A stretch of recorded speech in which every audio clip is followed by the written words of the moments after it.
We hear a lot of perspectives on the Mankind podcast.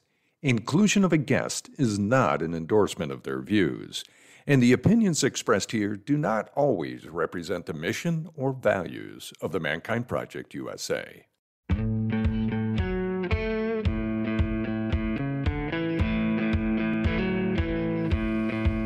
Looks like the rain has gone.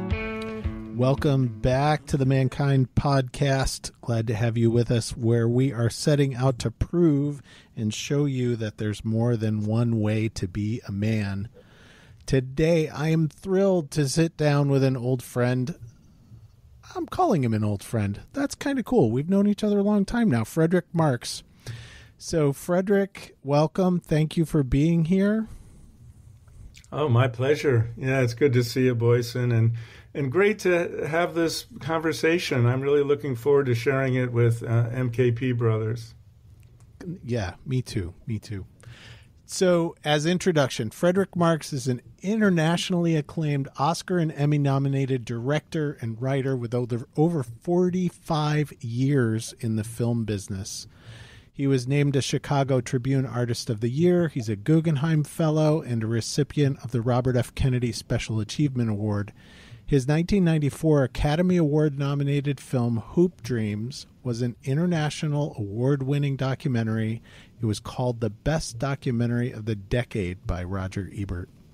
Frederick's also an esteemed author, which we're going to be talking about some of his writing today, a public speaker with a passion for Buddhism and spirituality. He's spoken publicly on a range of topics, including rites of passage, men's issues, mentorship, documentary filmmaking, and the experience of veterans returning from war.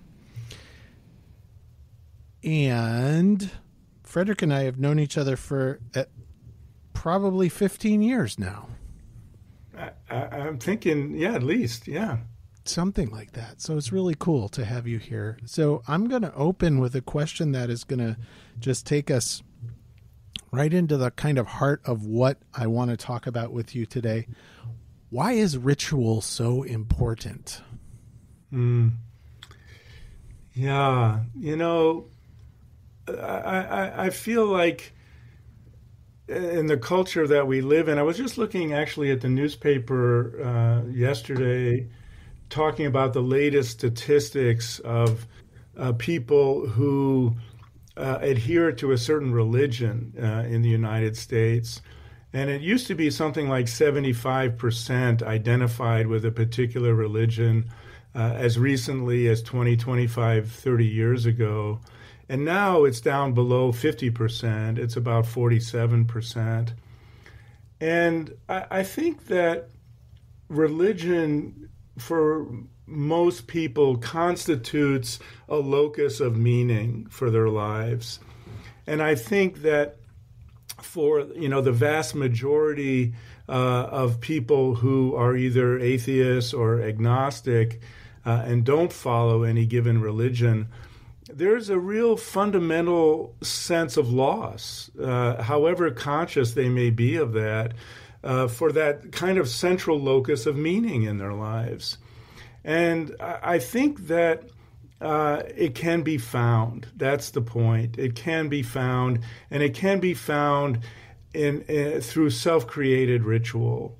And rituals are so easy to create, and we'll probably get into more of that later. But it's something that we all need regularly in our lives to establish not only the meaning of any given event, but also to drive the meaning of that event deeper into our psyches, so that we can use ritual as a kind of a growth vehicle, if you will, as a way to remind ourselves that we are on our own hero's journey, to use Joseph Campbell's term, and that we need to mark these moments in time so that we can bring ourselves to awareness around where we might be in the timeline of our own lives, which I think is just fundamental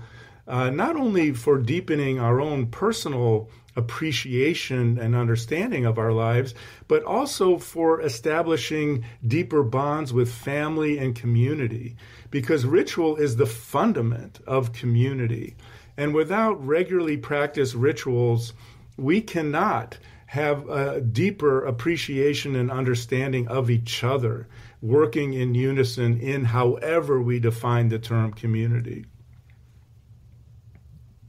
That was beautifully said. So I think we just got one of the blurbs that we will take out of this podcast, I think, came in the last couple of sentences that you just said.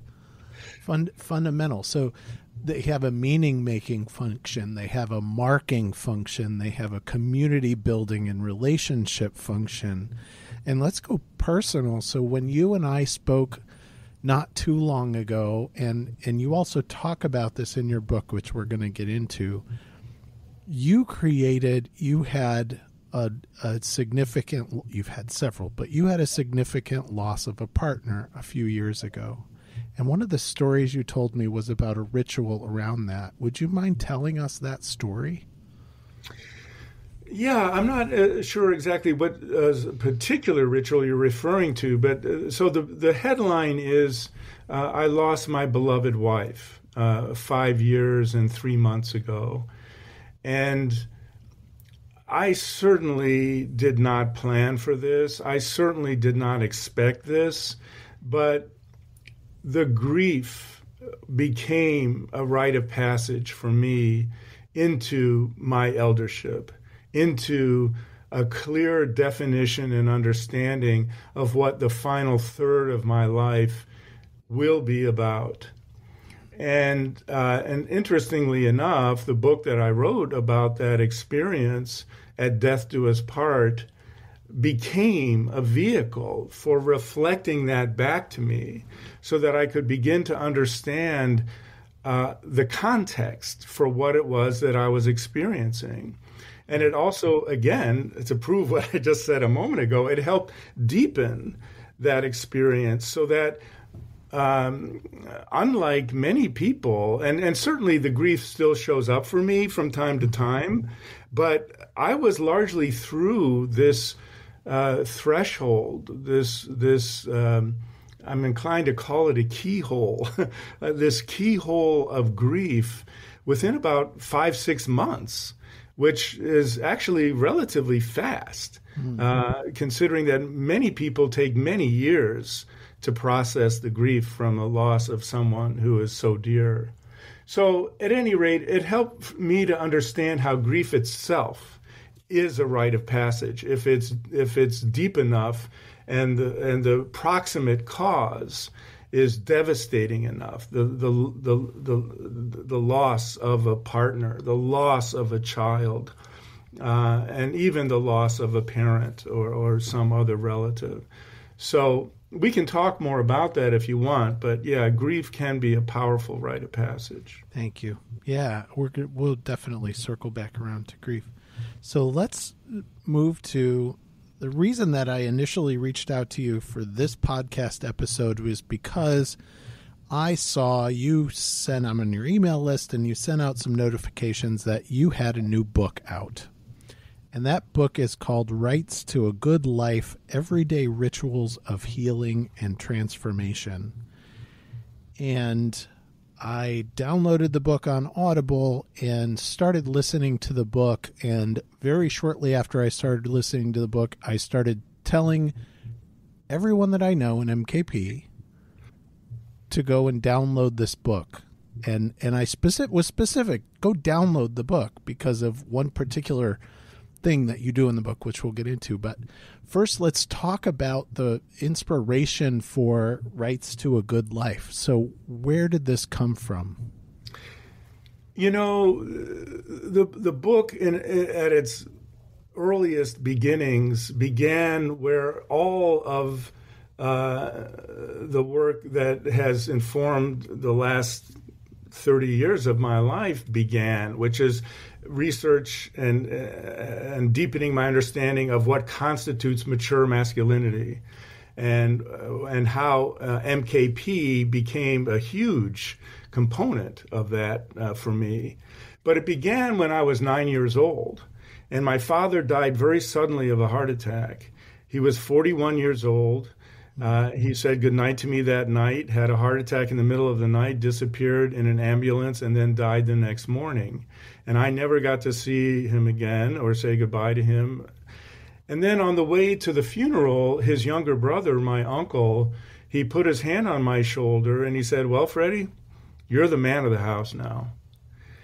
And, nowadays we kind of laugh at the inappropriateness of that, right? And we recognize, what an undue burden, and a completely unreasonable burden that is to put on a child. But nonetheless, for me, it planted a seed. And I, of course, wanted very much to live up to that expectation of his. And, I was, of course, capable at 9 years old of being no more the man of the house than my mother or than my older sister, and certainly not my younger brother. So that seed, though, sprouted throughout the entirety of my life. And in my teens, I unconsciously yearned for, and somewhere deep in my genes, I knew I needed men like my uncle to show up and show me how to become the man that I wanted to be in this lifetime. And nobody did. And so I did my best to cobble together little pieces of what I saw of mature masculinity in the culture around me. And believe me, they were little pieces. Yeah. It was not easy. I mean, I grew up in the era of John Wayne as the model of mature masculinity, repress all feelings and macho your way, tough it out, and etc. Right? Very dysfunctional. So it wasn't really until I did my New Warrior training adventure 2 weeks shy of my 40th birthday that I finally had a group of men show up to teach me how to become the man I wanted to be. And that was just hugely transformative for me. And so ever since that moment, and that was late October 1995, I've been on this journey to deepen my understanding of both rites of passage, how they function, and also how we can build these rituals into our everyday culture and practice. And also, of course, as I said, mature masculinity. What does that mean? And how do I live up to that? And in that pursuit, since October of 1995, you've gone some places and done some stuff and brought some people together. And so talk a little bit about some of the experiences of other rites of passage and folks that you've met along the way that contributed to this book. Oh, gosh, there's so many. Well, yes. But I'll back up a step and say, in 2000 and 2001, I moved to Newark, New Jersey, and I began a TV miniseries called Boys to Men ? Yeah, and I was really interested in masculinity formation and in looking at it at a microscopic level at 15 and 16-year-old boys. And so that's all who constitutes the film is these boys. And in the middle of making that film, I thought, oh, Christ, I'm making a film about the problem, and I already have a sense of what the solutions are. So I did finish that series, and I think it's highly illustrative of what it is, the challenges that teen boys face and how mightily they struggle to achieve that transition into young adulthood. But of course, they're not getting the kind of mentorship and structural cultural support they need in order to accomplish that. So at any rate, that's where the idea of a long-form rites of passage film was born way back then. So since that period of time, I basically sought out and started interviewing and talking with and meeting with people who I consider to be some of the seminal leaders and figures of this beautiful wisdom practice, which we call rites of passage. So I talked with Robert Bly, I talked with Michael Mead, I talked with Angelise Arian, I've talked with Akilah Sherrills. I talked with Orland Bishop. I talked with Meredith Little, Starhawk. So men and women, beautiful wisdom carriers. And in a sense, I kind of see my role as being a bridge. Mm-hmm. I'm trying to bridge some of this delicious, rich, abundant wisdom from indigenous traditions around the world into the modern day contemporary culture. And, these people that I just mentioned, they're the kind of the theoreticians, if you will, the philosophers who studied far more than I ever did in learning from these indigenous practices. But they were not filmmakers, and they were not people trying to sort of distill these lessons into meaningful contemporary bite-sized chunks that can be absorbed by people and put into everyday practice. So that's what I try to do. Beautiful. So, and I started listening to the book, and here's where I'll come back to what really hooked me so much about the book. It's super pragmatic. It's super easy to understand language. It's broken down into very digestible pieces about how we understand culture, how we walk through culture. And you do this throughout the book in the Audible, and when I was speaking to Michael Mead, and here's Michael, and then it's Michael Mead's voice. And when I was talking to Starhawk about this, and here's Starhawk, and it's Starhawk's voice, and here's Bill Plotkin. And it just keeps going and going and going. So you take this wisdom from all of these different incredible visionaries and leaders and practitioners and theoreticians and poets and philosophers, and you kind of just weave it all into this super pragmatic testament to, hey, folks, it's important for us to, as a culture, to create meaningful ritual and rites of passage, not just for boys and girls, but for us.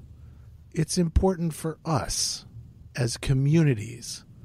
And at all stages of our lives. And at all stages of all our lives. All stages of our lives, yes. So in that kind of way that you talked about, it's meaning making and it's marking and it's community building at a fundamental level, so that when we walk through our worlds, we see the threads of the influences we have, and we know that we're participating in. And then I'm going to go to adolescence, and I'm going to ask you a question about this. So one of the things that you talk about in the book a lot is the kind of meaningful progression from adolescence into maturity. So can you talk a little bit more about that process?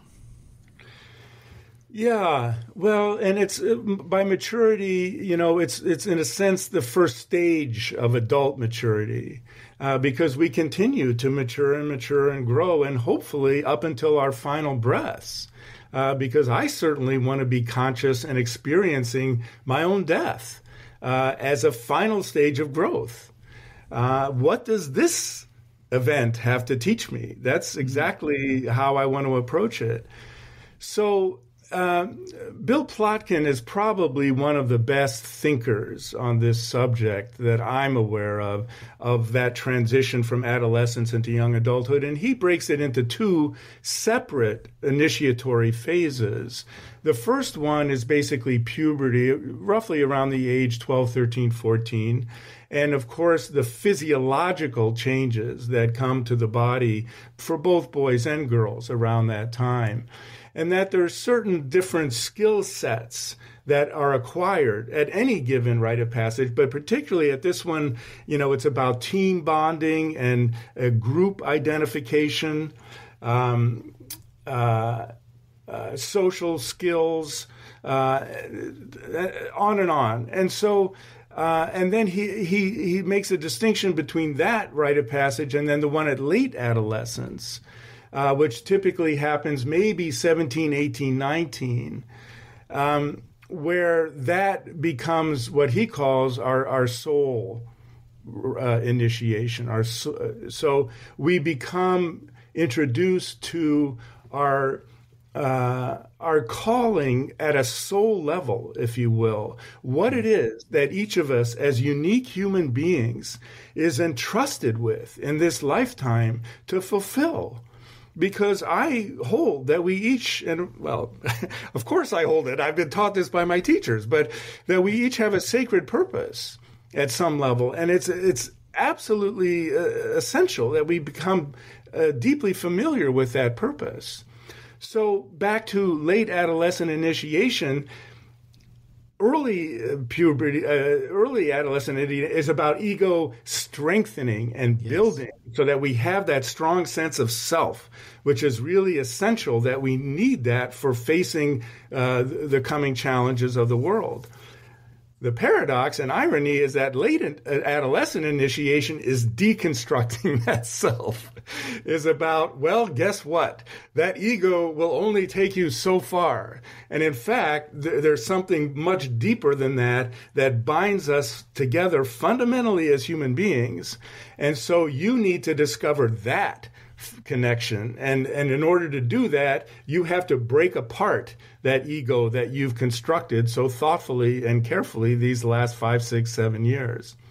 So those are some of the things, but we could talk more and more about it. But that's so important, and this is going to circle us back to the Mankind Project in some ways, right? That early adolescent development is the individuation, ego formation, me.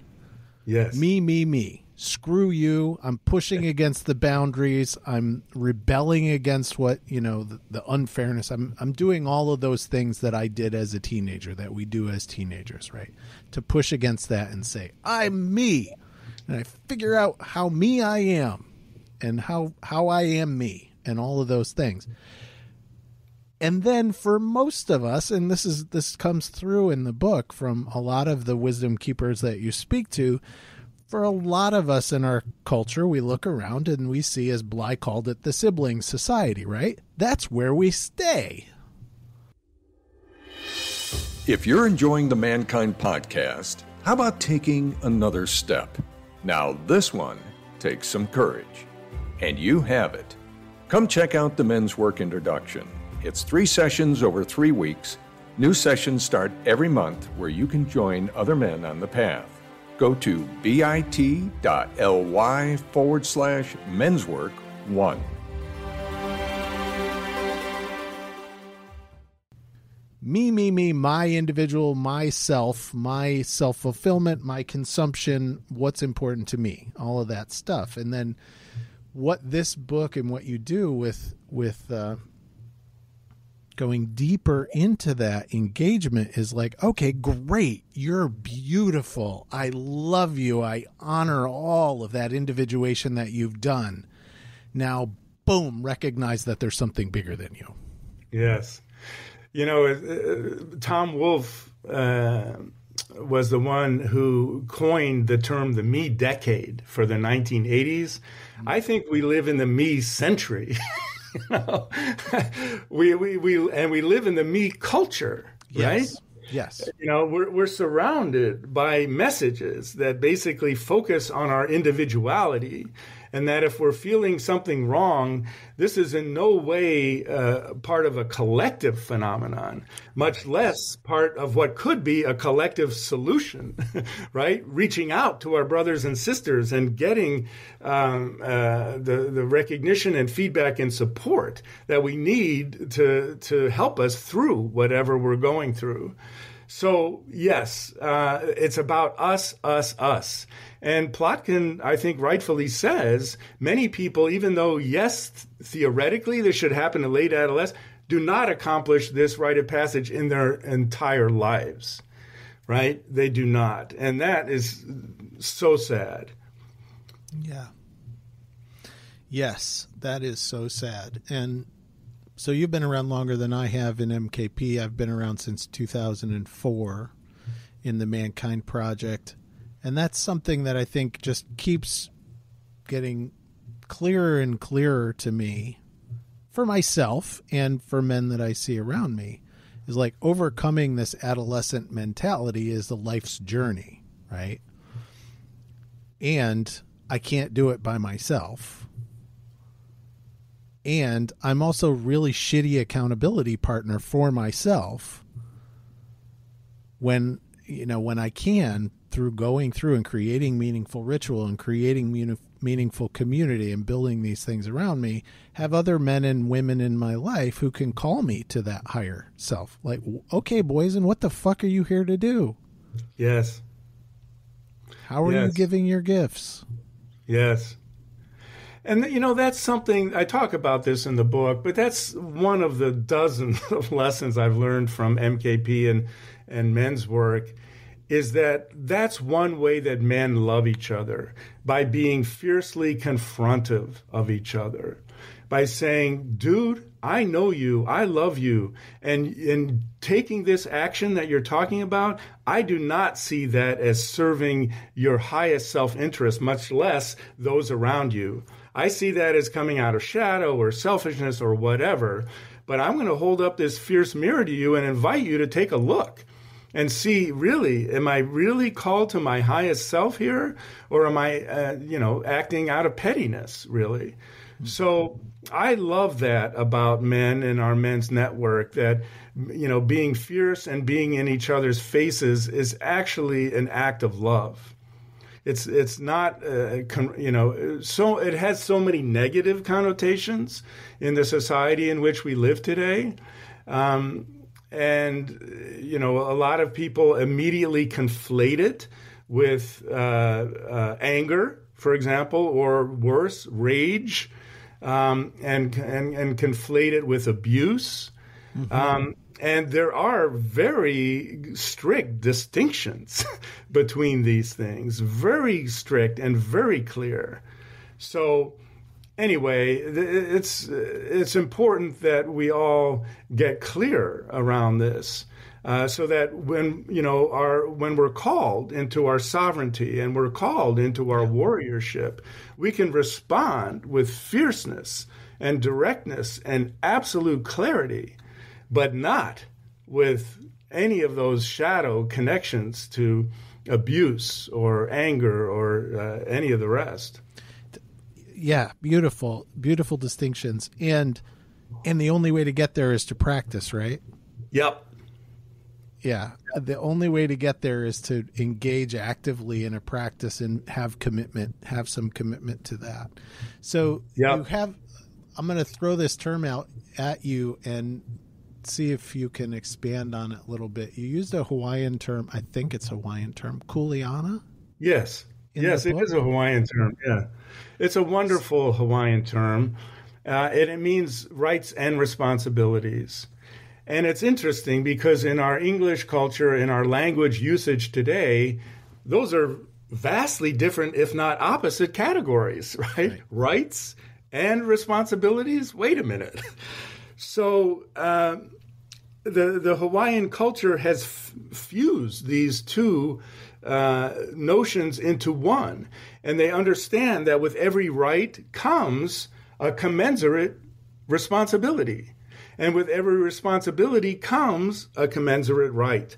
So they are mutually reinforcing and reflecting. And there's a wonderful quote that I have in the book from two Hawaiian teachers that, if you don't mind, I'll just share it with you because Please. It also introduces the whole notion of privilege. So this is what Searle Wailana Grace and Diane Kama'olipua have written. This is an example of what kuleana means to me. It is my kuleana to teach my children and grandchildren their native culture and the values and beliefs of our family. If I internalize this statement and agree that as a makua and kapuna, parent or grandparent, my responsibility is to teach my children and grandchildren the culture, values, and beliefs of our family, it becomes a goal, a mission, a duty. But if I add the additional meaning of privilege to this statement, the perspective changes to How honored am I to be able to have this responsibility of having children and grandchildren, to share my knowledge, stories, and thoughts. This additional meaning to the word allows one to truly think about what they are doing, how they are doing it, and to express a gratitude that is sometimes lacking in taking on a responsibility. When given a task or responsibility, adjust your perspective to include privilege. Then the task will take on a new meaning, and that is kuleana. Beautiful. We'll just sit with that for a moment. One of my circle guys, one of my men's group guys, Robert, I don't know when he ran into this, but I think it was maybe after the first time he staffed in Hawaii years ago. He came back and stopped saying, "I have to." He gave up the practice of saying "have to." And so he would sit down in circle, and it was like, I get the privilege and honor of, fighting with my teenagers about what we're going to do next, kind of thing. And that, I think that speaks to that. I think that there's a kind of meme in our culture where we're constantly trying to get away from problems, conflicts, obstacles, things. We're trying to get away from them, right? We want to hack so that I can get away from all the obstacles. Rather than it's like, wow, I have the freaking privilege of being in the difficulty that I'm in right now. Yes. Yeah. Well, every conflict is a teaching and growth opportunity, right? Yeah. But we're certainly not taught that in this culture. What we're taught instead is, a conflict is a problem. Here, I better take some pills to just make the pain eased, right? Yes. And that doesn't serve any of us. To fix it. Yes. To fix it, to run away from it. So watching our time here, I want to circle back to, we talked a little bit about grief, and maybe I'll expand that to say, something else that the book does really well is invites the reader to think about the kind of wealth of human experience and emotions, uncomfortable ones as well as comfortable ones, as all kind of part of the process.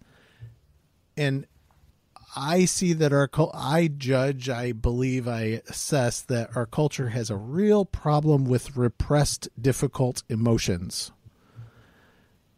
So speak to the kind of relation, especially men. Yes, especially men. Yeah. So speak to the kind of connection between ritual, rites of passage, and repressed emotions. Well, I want to address grief, and I think I'll encompass in my answer some of the greater question you just asked. But, so first of all, Bonfu Some, wonderful teacher from Burkina Faso, she taught me this lesson about how grief has to be witnessed in order for it to fulfill its cycle of intent. Meaning that it's fine if we cry and mourn alone, but if we do it in public, it actually, or at least witnessed by one or more people, let's say, it actually helps deepen the process for ourselves, but it also helps to build community. And so she practiced and has now been taken up by other practitioners, a beautiful ritual that they practice in her village in Burkina Faso, a grief ritual that is just beautiful for people to spend as much as a day or more, as much as needed time to release whatever grief that they have that they're holding in their lives, from personal losses or from the unfulfilled desires that they had and intentions that they had, whatever it may be. So, and of course, it's no great alchemy to realize that when I grieve, your heart opens, and vice versa. When you grieve, my heart opens. And then we link open hearts, and that's what establishes community. So one of the things that I've been recognizing of late is the need for collective grief rituals on a massive scale, because given the deluge of changes that we've all witnessed in our lives around the planet over the last year and a half, 2 years, COVID, climate change, political upheaval, social upheaval, and some of it, absolutely long overdue and welcome change. Yes. Where indigenous people and people of color around the planet are saying no more. Yes. No more. We will not stand for this anymore. So we all are caught in this moment in history of needing to grieve all that is past, so I constantly recommend to people to just drop into the grief, that there may be nothing more productive that any of us can do in this time than to simply model the grief that we're feeling, which gives other people permission to step into their own grief, and together we can hold hands and cry. That is really a fundamental step that needs to be taken before we can build for what comes next. Again, just taking a moment to breathe that in. There's what came up as you were speaking is, so there's some grieving part. We talk about sadness in MKP, sorrow or grief as I've lost something. And that's super important, like the loss of, and I've spoken to multiple people in the last couple of days who are losing relatives, losing pets, lose that loss, that deep sense of loss.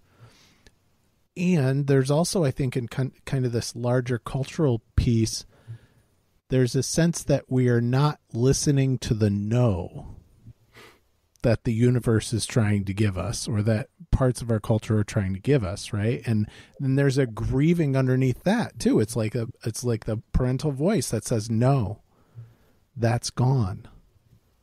No, you can't have that. No, you can't do that MKP anymore. As well, right?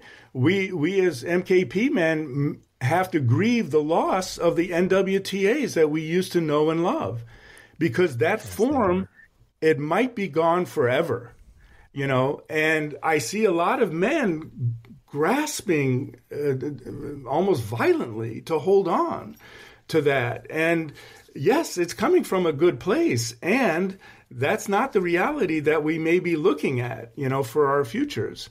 That may have to grow, morph, and change into something different if it's going to survive at all. So, and that's just one example, right? And you, of course, know better than most how the different modalities of MKP interaction are dying and changing and need to be grieved in order for us to move on to the new.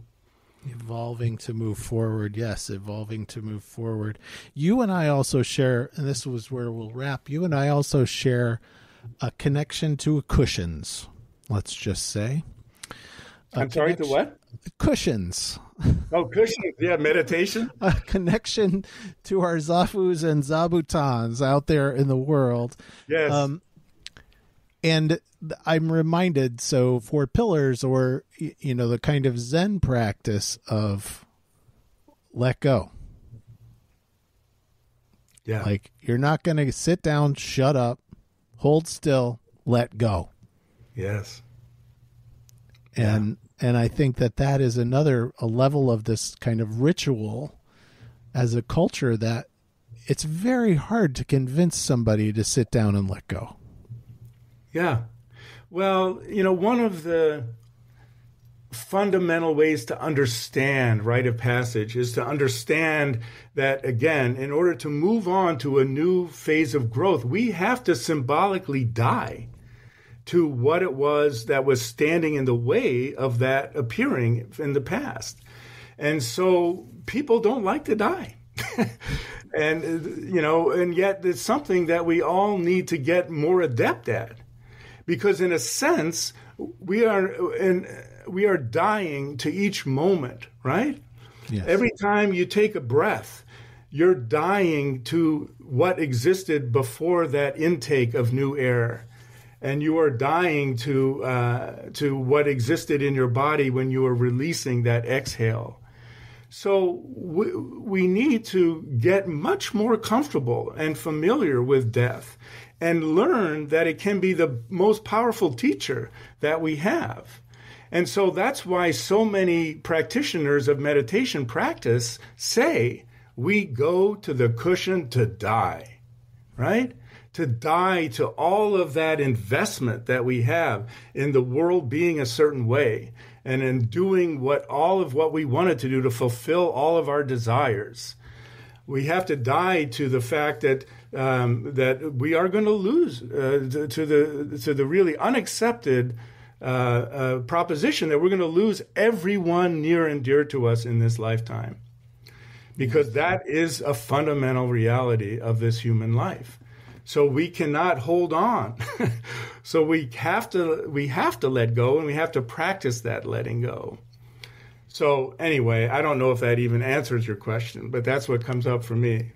So much so. And so to tie right back to where we began this journey here, yes, to recognize that everyone around me and all my connections and relationships are going to die, how much more important to create the love and ritual and connection and relationship that I want right now. Yes. I know we need to end, but I can't resist saying this because it came up earlier to me. I want to let your listeners understand that, self-created ritual doesn't have to be some mysterious thing. It's not a cookie cutter pattern. It basically boils down to two very simple things: intention and attention. Okay? And you remind me of this with the second one, attention, right? If we're paying attention, then all of what we had actually expected may not happen, and we'll have to spontaneously create new forms, new things. So back to self-created ritual. So if you start with an intention, what are we intending to do here? Well, it might be celebrating this young man who's 16 years old, who just got his first job, and calling out and naming the fact that he's stepping up into some beautiful responsibility and growth here. And we want to celebrate him in this public way in our family, or ideally in front of even more people, by naming how he's growing and that he's taking on these beautiful responsibilities and getting these additional rights by virtue of them. But the attention comes in because whatever our intentions are, life teaches us they might fly by the wayside, right? And we may want to do this outdoors and it suddenly starts raining. Or we may have wanted to do it with this young man's best friends, but one of their friends couldn't come because he's sick. Or maybe there's some other factor. We wanted to have the church pastor witness this and also bless this young man. He couldn't come. So at any rate, that's where improvisation comes in. And all of that needs to be paid attention to and incorporated in some way, in some meaningful way. And it's easy to do that as long as we stay attentive. Intention and attention and the resulting improvisation that comes from that. So I promised that I wouldn't force Frederick to do any listicles while we were on this call today, and yet he just did one himself. So there. So it's a very short one. There's only two parts. But. 2 parts. There you go. Intention. What's your intention? Yeah, funny that we start men's work by asking that question an awful lot of the time. What is your intention here? And now let's pay attention as we move forward together. So I'm going to invite you all, go get Rites to a Good Life, Everyday Rituals of Healing and Transformation by Frederick Marx. It's on Audible. I love the Audible because it had all these beautiful, unique voices from around the world talking about these things. And I promise that I'm going to bring Frederick back to talk about other aspects of his work with veterans and new documentary projects that he's been working on. So we will do that again. So, Frederick, thank you for being here today. My pleasure, Boysen. It's really wonderful to talk about these things with you. This has been the Mankind Podcast, produced in association with the Mankind Project USA. I have been your host, Brandon Clift, and I personally want to thank our guests for joining us today and imparting their wisdom from their experiences in this amazing journey called life. And of course, I want to thank you, the listener, because through your attention and your support, you make it a heck of a lot easier for us to let men out there in the world know that they are not alone and that there is more than one way to be a man. Special thanks, of course, goes to my incredible team, Marketing and Communications Director Boysen Hodgson, producer and editor of this episode, Michael Russo, who makes me sound so much more intelligent than I actually am, so of course, special kudos goes there. And if you've been enjoying the music throughout this episode and all of our episodes, check out Jim, Donovan, and the Sun King Warriors. I have links to them in the show notes. Now, the fee for this episode is simple. If you found gold and insights that you believe could benefit your loved ones and those you care about, be sure to share it with them. And of course, remember that life doesn't happen to us, it happens for us, so long as we rip the pen out of fate's hand and become the author of our own story. So my friend, pick up the pen and we'll see you next week. Lots of love.